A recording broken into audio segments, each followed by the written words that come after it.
यहूदी और व्यवस्था। यदि तू यहूदी कहलाता है और व्यवस्था पर भरोसा रखता है और परमेश्वर के विषय में घमंड करता है और उसकी इच्छा जानता है और व्यवस्था की शिक्षा पाकर उत्तम उत्तम बातों को प्रिय जानता है और अपने पर भरोसा रखता है कि अंधों का अगुआ और अंधकार में पड़े हुओं की ज्योति और बुद्धिमानों को का सिखाने वाला और बालकों का उपदेशक हूँ और ज्ञान और सत्य का नमूना जो व्यवस्था में है मुझे मिला है।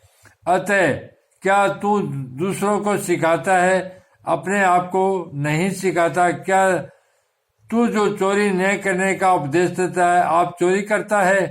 तू जो कहता है व्यभिचार न करना, क्या आप भी व्यभिचार करता है? तू जो मूर्तों से गणना करता है, क्या आप भी मंदिरों को लूटता है? तू जो व्यवस्था के विषय में घमंड करता है, क्या व्यवस्था न मानकर परमेश्वर का अनादर करता है? क्योंकि तुम्हारे कारण अन्य जातियों में परमेश्वर के नाम की निंदा की जाती है। जैसा लिखा है, यदि तू व्यवस्था पर चले तो खतरे से लाभ तो है, परंतु यदि तू व्यवस्था को न माने तो तेरा खतना बिन खतना की दशा ठहरा।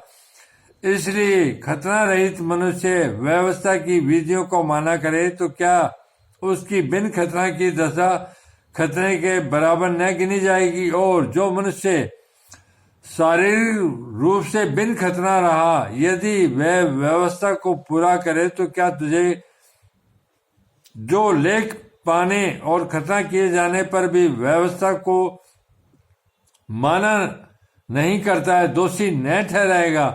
क्योंकि यहूदी वह नहीं जो प्रकट में यहूदी है और न वह खतना है जो प्रकट में है और देह में है, पर यहूदी वही है जो मन में है और खतना वही है जो हृदय का और आत्मा में है, न कि लेख का। ऐसे की प्रशंसा मनुष्य की ओर से नहीं परंतु परमेश्वर की ओर से होती है। अतः यहूदी की क्या बड़ाई या खतने का क्या लाभ? हर प्रकार से बहुत कुछ। पहले तो यह कि परमेश्वर के वचन उनको सौंपे गए।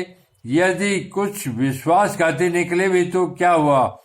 क्या उनके विश्वासघाती होने से परमेश्वर की सच्चाई व्यर्थ ठहरेगी? कदापि नहीं, वरन परमेश्वर सच्चा और हर एक मनुष्य झूठा ठहरे, जैसा लिखा है, जिससे तू अपनी बातों में धर्मी ठहरे और न्याय करते समय तू जय पाए।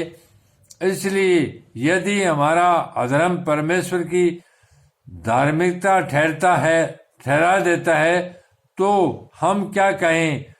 क्या यह कि परमेश्वर जो क्रोध करता है अन्यायी है? यह तो मैं मनुष्य की रीति पर कहता हूं, कदापि नहीं। नहीं तो परमेश्वर कैसे जगत का न्याय करेगा? यदि मेरे झूठ के कारण परमेश्वर की सच्चाई उसकी महिमा के लिए अधिक करके प्रकट हुई थी, फिर क्यों पापी के समान मैं दंड के योग्य ठहराया जाता हूं?